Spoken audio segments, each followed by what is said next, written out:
Bonjour tout le monde, c'est Yannick, j'espère que vous allez bien. Ça y est, c'est Noël, on est dans la dernière ligne droite. Ça passe tellement vite, 2022, dans un mois, ça y est, on y est déjà. Vous devez acheter des cadeaux pour Noël, mais vous ne savez pas trop quoi offrir à vos proches. Je vais vous aider à travers une liste de produits dont la plupart ont été testés sur la chaîne ou sont en cours de test. Ce sera en même temps l'occasion de faire le point sur ce qui s'est passé cette année avec la chaîne et aussi en dehors. J'en ai pas encore eu le temps, mais je vais bientôt, très bientôt même, organiser un concours pour vous remercier justement de votre fidélité, d'être toujours de plus en plus nombreux à me suivre sur la chaîne. Donc restez connectés. D'ailleurs, si c'est la première fois que vous tombez sur une de mes vidéos, moi c'est Yannick, je parle de tech et je pense que cette vidéo vous donnera en même temps un bel aperçu de tout ce dont j'ai l'habitude de parler sur la chaîne. Donc si ça vous plaît, n'hésitez pas, abonnez-vous en activant la petite cloche. Merci comme d'habitude de votre soutien. Je parle très souvent de smartphones sur la chaîne, toute gamme confondue. Voilà, dès qu'un truc me plaît, je le teste. Ça vient très souvent de mon initiative, c'est moi-même qui achète les produits.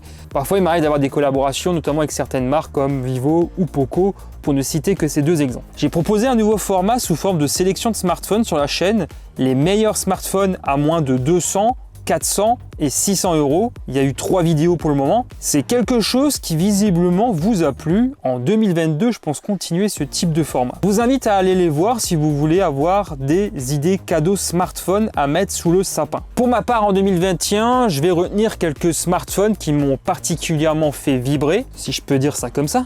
Il y a par exemple eu les Poco X3 Pro et F3 qui sont deux smartphones extraordinaires pour leur rapport qualité-prix. Leurs atouts en termes de performance m'ont particulièrement séduit, mais pas que. Plus récemment, c'est le Realme GT Neo 2 qui m'a fait de l'œil. Je l'ai emmené à Europa Park pour voir ce qu'il valait en photo et en vidéo. C'est un smartphone bien équilibré qui ne m'a pas déçu. J'ai testé aussi pas mal d'autres appareils de chez Xiaomi et Samsung notamment. Le Z Flip 3 m'a pas mal hypé, même s'il a un gros point noir sur lequel j'avais un peu de mal. Je vais pas vous refaire toute la liste, mais l'année a clairement été chargée niveau smartphone et ce n'est pas encore terminé. Mais s'il ne fallait retenir que quelques modèles, ce seraient ceux que je viens de vous citer. Je vous mets tout bien sûr en description si vous voulez approfondir le sujet. Cette année, j'ai aussi eu l'occasion de tester quelques tablettes et on peut dire qu'on a été plutôt gâtés cette année, même s'il n'y avait pas eu non plus énormément de modèles. Je commence par Xiaomi. J'ai eu la Pad 5 Pro entre les mains peu après son lancement en Chine. Bon, manque de bol, j'ai testé celle qui n'est pas sortie en France. Je le savais pas à ce moment-là. Mais bon, la Pad 5 classique reste très intéressante pour un rapport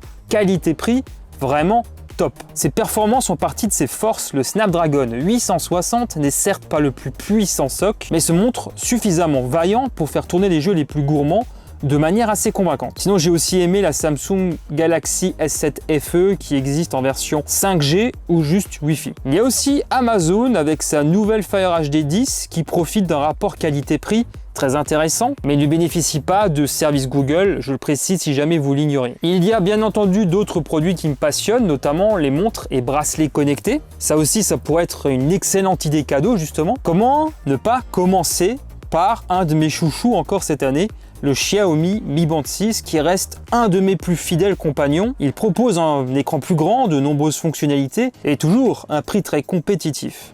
Mais l'un de ses rivaux, le Honor Band 6 et son grand écran qui lui donne des allures de montre, est aussi à prendre en considération. Sinon, concernant les montres, parmi les plus abouties, je citerai bien entendu l'incontournable Galaxy Watch 4 de Samsung, qui reste un de mes coups de cœur cette année. Bon, le prix reste élevé sur ce produit, mais on en a pour son argent tout de même. Elle correspondra aux plus exigeants. Sinon, il y a 3 autres montres qui m'ont séduit cette année, les Xiaomi Mi Watch et Mi Watch Lite, qui bénéficient de pas mal de fonctionnalités et chacun ont leur propre identité visuelle. Et enfin, l'Amazfit GTR 3, je crois que le test sera publié sur la chaîne au moment où je publierai cette vidéo, enfin j'espère, donc je peux en parler. Mais c'est un produit au rapport qualité-prix très séduisant également.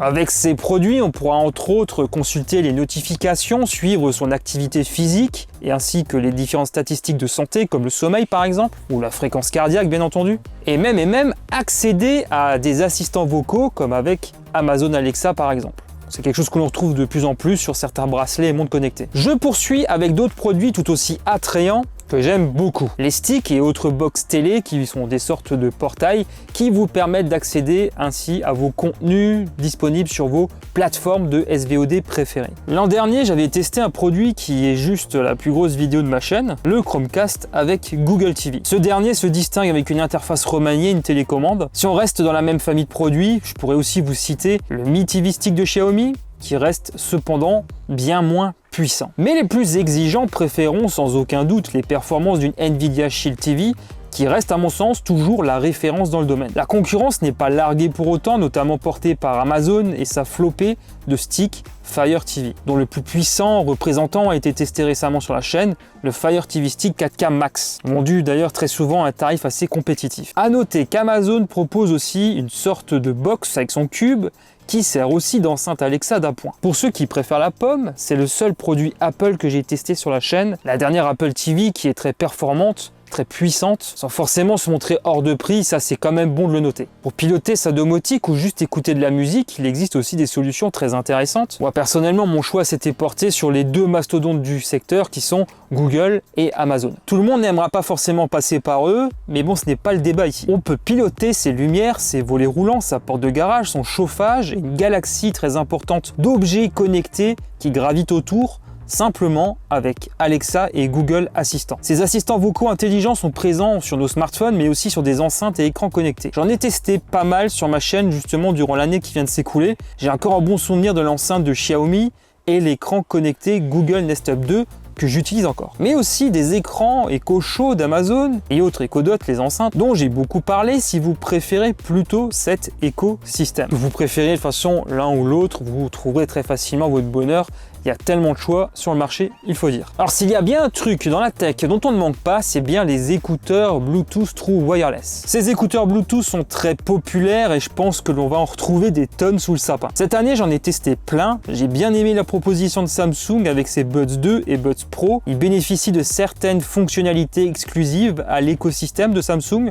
Je tiens quand même à le préciser. Autrement, dans les marques moins connues, j'ai aussi été agréablement surpris par les SoundPits T2, qui profitent également de réduction de bruit active. Sinon, tout récemment, j'ai proposé le test des Google Pixel Buds A. On a un bon son, même si je n'ai pas trouvé leur rapport qualité-prix si attractif que ça finalement. J'aurais bien sûr pu citer Jabra ou encore Apple avec leur très populaire AirPods, mais bon, ça j'ai pas encore pu tester en fait. Alors il y a bien une famille de produits qui pourraient bien trouver leur place sous le sapin, même si j'imagine qu'on n'en verra quand même pas tellement, mais bon. Les caméras de sécurité ont pas mal le vent en poupe.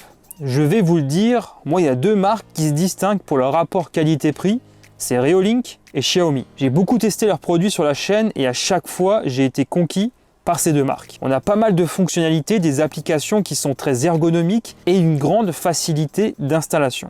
On ne se prend pas la tête et en plus la qualité d'image et de son est très bonne, quelles que soient les conditions de jour ou de nuit d'ailleurs. La plupart des produits, attention pas tous, ont aussi des fonctionnalités avancées en termes de détection de mouvement, de personnes, d'animaux et même de véhicules. Je conclus ma sélection de cadeaux de Noël avec une catégorie un peu fourre-tout, la catégorie d'hiver, parce qu'il y a des produits que j'ai particulièrement trouvé dingues, que ce soit cette année ou en fin d'année dernière, mais qui ne font pas forcément partie d'une même famille. L'Oculus Quest 2 par exemple, le célèbre casque de réalité virtuelle, pour moi c'est vraiment le premier casque très grand public, celui qui arrive à séduire le plus grand nombre. Déjà parce que pour l'utiliser, il n'est pas obligatoire d'avoir un PC. Il peut très bien fonctionner seul de façon totalement autonome et sans fil, mais si on a un PC puissant de préférence, on peut jouer aux hits PC les plus gourmands et toujours sans fil, à condition d'avoir un réseau Wi-Fi performant à la maison. J'y passe un peu moins de temps dernièrement, mais ça reste un de mes coups de cœur cette année encore. Sinon, je peux citer un produit tech que j'utilise aussi toujours, la balance connectée de Xiaomi Mi Body Composition Scale 2. Si elle n'est pas la plus performante du marché, elle reste très attractive pour son prix. Ces mesures sont nombreuses, ça ne se limite pas uniquement au poids bien sûr. Bon ok, comme cadeau de Noël, votre femme ou votre compagnon risque de le prendre un peu mal. Dites que ça vient de la part du Père Noël, je pense que ce serait mieux. Et pas de la mienne, je peux pas prendre à votre place non plus. Cette année, il y a un autre produit qui m'a pas mal hypé aussi. Revient vite fait dans la domotique pour le coup, la sonnette connectée Google Nest Doorbell avec batterie. Ça clairement, c'est une petite dinguerie. Elle est équipée d'une caméra boostée à l'intelligence artificielle, qui va être capable de reconnaître un visage familier par exemple, mais aussi signaler l'arrivée d'un livreur de colis. Elle peut aussi détecter le moindre mouvement, notamment si quelqu'un s'approche de votre porte, même sans sonner. C'est un atout pour la surveillance en quelque sorte. Clairement, c'est l'un des produits coup de cœur pour moi cette année.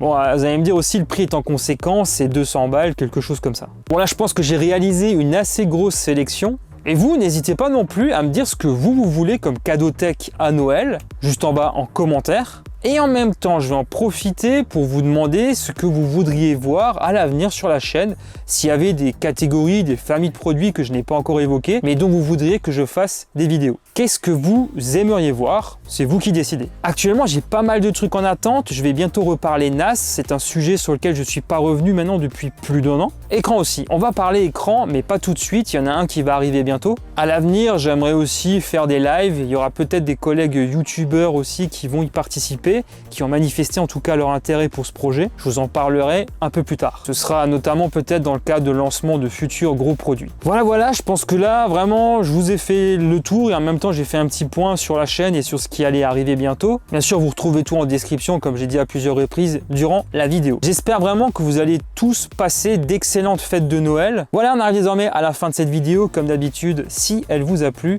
un immense merci de me soutenir en lâchant un gros pouce en l'air et en vous abonnant à ma chaîne si ce n'est pas encore fait, en activant la petite cloche.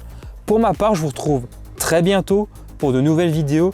D'ici là, prenez soin de vous, portez-vous bien. Ciao tout le monde.